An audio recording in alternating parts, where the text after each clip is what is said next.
Espresso. तो जनाब, आज पाकिस्तान समेत दुनिया भर में ज़ुबान में लुकनत या हकलाहट से आगाही का आलमी दिन मनाया जा रहा है और इस दिन को मनाने का जो मकसद है वो आवाम को ज़ुबान की लुकनत या जो हकलाहट जिसे कहा जाता है उसका शिकार अफराद की परेशानी का एहसास दिलाना और स्पेसिफ़िकली इस मर्ज़ के बारे में शऊर पैदा करना है कि हकलाहट या ज़ुबान की लुकनत ने लोगों की ज़िंदगियों, स्कूल्स के ज़माने में, मुलाजमतों में और माशरती ज़िंदगियों को किस तरीके से अफेक्ट किया है। इस हवाले से हम सब के पास ज़रूर किसी न किसी एक की कहानी होती है। अभी मैं बल्कि बात ही कर रही थी अली से कि मैं आपको शेयर करती हूँ एक स्टोरी। मुतासरा जो अफराद होते हैं इससे निमटने और दूसरों की जानिब से मजाक उड़ाए जाने की वजह से काफ़ी परेशानी का वो सामना करते हैं, उससे उनका कॉन्फिडेंस चेक होता है, जो भी वो काम कर रहे होते हैं वो सही तरीके से नहीं कर पाते। दुनिया भर में इन अफराद की तादाद 7 करोड़ से ज़ायद है। और ज़ुबान की हकलाहट होती क्या है, क्यों होती है, क्या इसका कोई हल भी होता है, इलाज भी होता है या नहीं, इसमें आज बात करनी है। इस पर बात करने के लिए हमारे साथ मौजूद हैं speech and language therapist Ayesha Javed Bhatt. बहुत शुक्रिया हमें ज्वाइन करने का। कैसी हैं आप? अल्हम्दुलिल्लाह, I am good, how are you? Ayesha, सबसे पहले तो ये बताएं कि बच्चों के अक्लाने की वजह क्या होती है, क्योंकि बच्चों को ये मसला दरपेश आता है और अमूमन जब वो ज़बान सीख रहे होते हैं उसमें ही निशानदेही होना शुरू हो जाती है। It depends on early childhood में। अगर हम बात करें तो अमूमन हमारे पास जो केसेस जो हमें रिसर्च डेटा देती है वो 2 to 5 ईयर्स के अंदर बच्चों में ये अमूमन हकलाने का, जिसको हम स्टैमर कहते हैं, स्टैमरिंग का मसला जो हमें रिपोर्ट हो रहा होता है। अच्छा। इनमें अमूमन बच्चों की ज़ुबानगी में प्रॉब्लम आ रही होती है, अल्फाजों की अदायगी में, वर्ड्स की रिपीटेशंस आप इसके अंदर देखेंगे बच्चे रिपीट कर रहे होते हैं समटाइम्स वर्ड्स, और अगर वो बहुत सेवेरिटी के ऊपर जा रहा है तो वो वर्ड से कुछ साउंड्स के ऊपर स्पेसिफिकली बच्चे को अल्फाज की अदायगी में, उसकी रवानगी में दिक्कत महसूस हो रही होती है। अगर इसके इलाज के बारे में हम बात करें या ये देखा जाए कि वजह पहले क्यों है, तो वजह इसमें genetically factor is definitely very important and the predominate कर रहा है वो अभी तक। अदर देन दैट, चाइल्डहुड में देखा जाए तो चाइल्डहुड में सबसे पहले डेवलपमेंटल स्टैमरिंग का एक स्कूल ऑफ थॉट है जो हमें कहता है कि जी बच्चों के अंदर 2 से 6 साल के अंदर तक अगर हकलाने के या स्टैमरिंग के मसाइल आते हैं तो उसको हम अर्ली इंटरवेंशन के थ्रू देख लिया जाता है। बहुत से केसेस में ये रिजॉल्विंग हो जाती है, बट इट डिपेंड्स। पेरेंट्स सबसे पहले इन चीजों को खुद देख रहे होते हैं, ऑब्जर्व कर रहे होते हैं कि हमारा बच्चा यहाँ पर रवानगी में या फ्लुएंसी में उन्हें किसी किस्म की प्रॉब्लम आ रही है। They are the first one जो रेड फ्लैग्स वहां पर देख रहे होते हैं। बट प्रॉब्लम वहां पर पेश आती है जब वो रेड फ्लैग्स इग्नोर हो जाते हैं और अर्ली इंटरवेंशन के ऊपर अगर हम उस चीज पे ना देखें या उन चीजों को देखा ना जाए, केटर ना किया जाए उस टाइम पे, बच्चे को रवानगी में या किसी किस्म के अपने नीड्स को, अपनी कम्युनिकेशन को एक्सप्रेस करने में प्रॉब्लम आ रही है, या ऐसा हुआ है कि उसकी रवानगी मुतासिर हुई है और उसका बोलना कम हो गया है, उसने अवॉइड करने स्टार्ट कर दिए सिचुएशंस को, तो ये तमाम वो रेड फ्लैग्स होते हैं जहाँ पे पेरेंट्स को देखना चाहिए। And the first most important step जो उनको करना चाहिए उस टाइम पे, they should seek the help. Professionally help लेना इज वेरी इंपॉर्टेंट। और हमारे पास डेटा रिसर्चेस तो अब तो भरी पड़ी हैं इस चीज के ऊपर।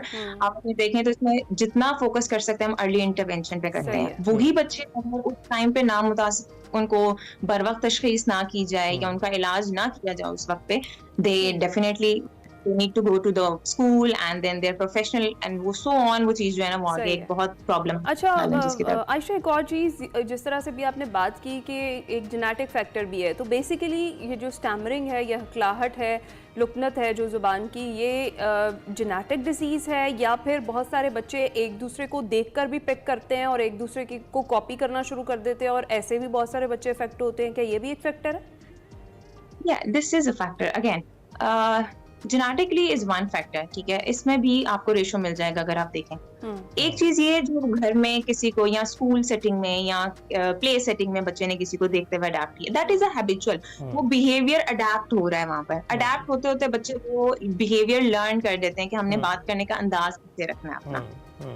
वहां पर भी थोड़ी सी बिहेवियर मॉडिफिकेशन के साथ माइंड अप हो जाती है। लेकिन अगर इसको हम रूट पे देखें ना तो इट इज बेसिकली अमूमन हम इसको 3 तरीकों में कैटेगराइज कर दें कि जी आया या तो ये जेनेटिकली फैक्टर स्ट्रॉन्ग आ रहा है उसके अंदर उस वजह से हो रही है, या ये डेवलपमेंटल माइलस्टोन्स के बच्चा उस टाइम पे अचीव कर रहा होता है। तो इट हैपेंस इन एक स्कूल ऑफ थॉट इसके ऊपर ये सपोर्ट कर रहा है, बट बहुत से इसके अगेंस्ट भी जा रहे हैं कि डेवलपमेंटल स्टटरिंग जो है वो क्या चीज आ रही है कि जी बच्चा जब डेवलपमेंटल ईयर्स में होता है अपने अर्ली, तो वहां पर इस तरह की अगर उनको दरपेश आ जाती है रवानगी में प्रॉब्लम्स, तो उसको समटाइम्स वो रिजॉल्विंग होती है but with minimum help. But in most of the cases वो मिनिमम हेल्प में नहीं जाती, तो फिर वो definitely that thing needs the treatment.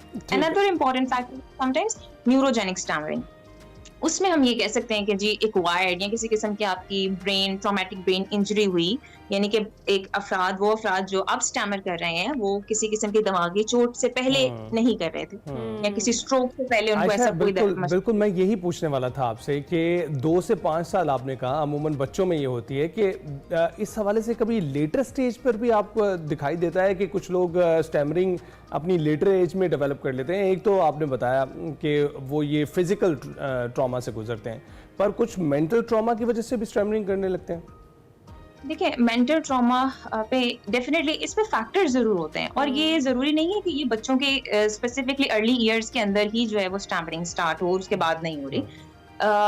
It leads to any kind of trauma. Sometimes some emotional trauma is so strong, या कुछ stressors आपके बहुत ज्यादा स्ट्रॉन्ग होते हैं, जिससे जो है बच्चा या एक एडल्ट जो है वो स्ट्रेस में या एंजाइटी में या फियर, तमाम चीजें उसको मिलकर what at the end result is this के उसके जो आउटपुट है, वर्बल आउटपुट है, जिसमें उसने अपनी चीज को कम्युनिकेट करना है, वो आहिस्ता आहिस्ता सही है। ठीक है, तो ये इट मैटर्स। और बहुत से केसेस में हमें काउंसलर्स और जो साइकोलॉजिस्ट होते हैं उनकी भी हेल्प दरकार हो जाती है उसके अंदर।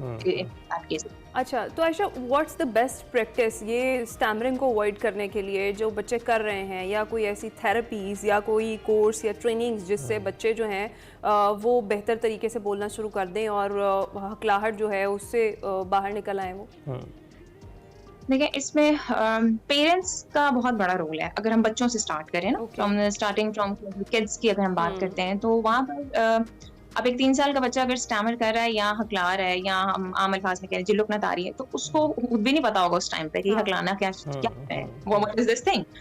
सो in that case we usually train the parents. Parent training sessions होते हैं, आपको स्पीच थेरेपिस्ट जो है ना वो प्रॉपर उसके बारे में गाइड करते हैं। पेरेंट ट्रेनिंग का मतलब ये होता है कि आप एनवायरनमेंट को ऐसे मॉडिफाई कर रहे हैं, पेरेंट्स का आपस में कम्युनिकेट करने का अंदाज ऐसा हो रहा है, फैमिली मेंबर्स को ट्रेन किया जाता है कि वो ऐसा माहौल बनाए जिसमें बच्चे का अपना पैटर्न ऑफ बिहेवियर और जो वे ऑफ टॉकिंग है वो आहिस्ता आहिस्ता मॉडिफाई हो जाए। बिकॉज बच्चे अभी बहुत छोटे होते हैं, they themselves do not understand के स्टैमरिंग क्या चीज है। मूविंग फॉरवर्ड अगर हम देखें, ये भी बताइएगा कि हम देखते हैं कि अक्सर मजाक उड़ाया जाता है ऐसे बच्चों का जो कि स्टैमर कर रहे होते हैं, और हमने ना सिर्फ अपने इर्द गिर्द बल्कि अपनी फिल्मों में भी देखा है कि वहाँ माशरे में इस बिगाड़ को बहुत फनी वे में दिखाया जाता है। तो आप क्या समझती हैं, क्या पैगाम देना चाहती हैं जो लोग हमें इस वक्त देख रहे हैं या आपको ऑनलाइन या इस वक्त ऑन एयर देखेंगे, क्या पैगाम देना चाहेंगी? देखिए, उसमें the most important thing is to, आज आपको पता है जो स्टैमरिंग डे है उसका जो एक पर्पस है, थीम है, वो ये भी है एक्टिव लिसनिंग। ठीक है, जो हमने उनको बताना है। ठीक है, तो एक्टिव लिसनिंग इटसेल्फ ये है कि आप उनको सुने।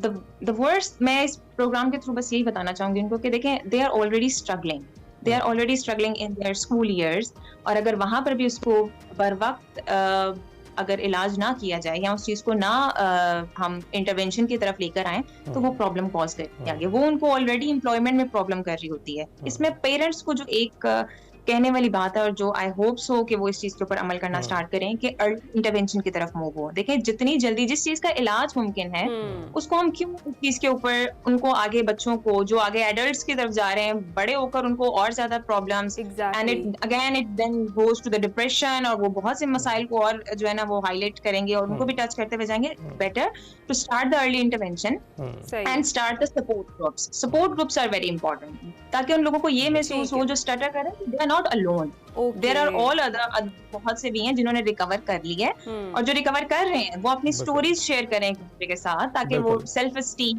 और बहुत सी चीजें जो है उनकी वो इंशाल्लाह। अच्छा, बहुत बहुत शुक्रिया हमें और हमारे नाजरीन को बताने के लिए कि इन लोगों से डील किस किया जाए। हमारा तनकीद का माशरा है, हर बंदा तनकीद करता हुआ, मजाक उड़ाता हुआ दिखाई देता है। एक ऐसा माशरा बनाएं जिसमें आप एक दूसरे को सपोर्ट करें। ब्रेक के बाद हाजिर होंगे।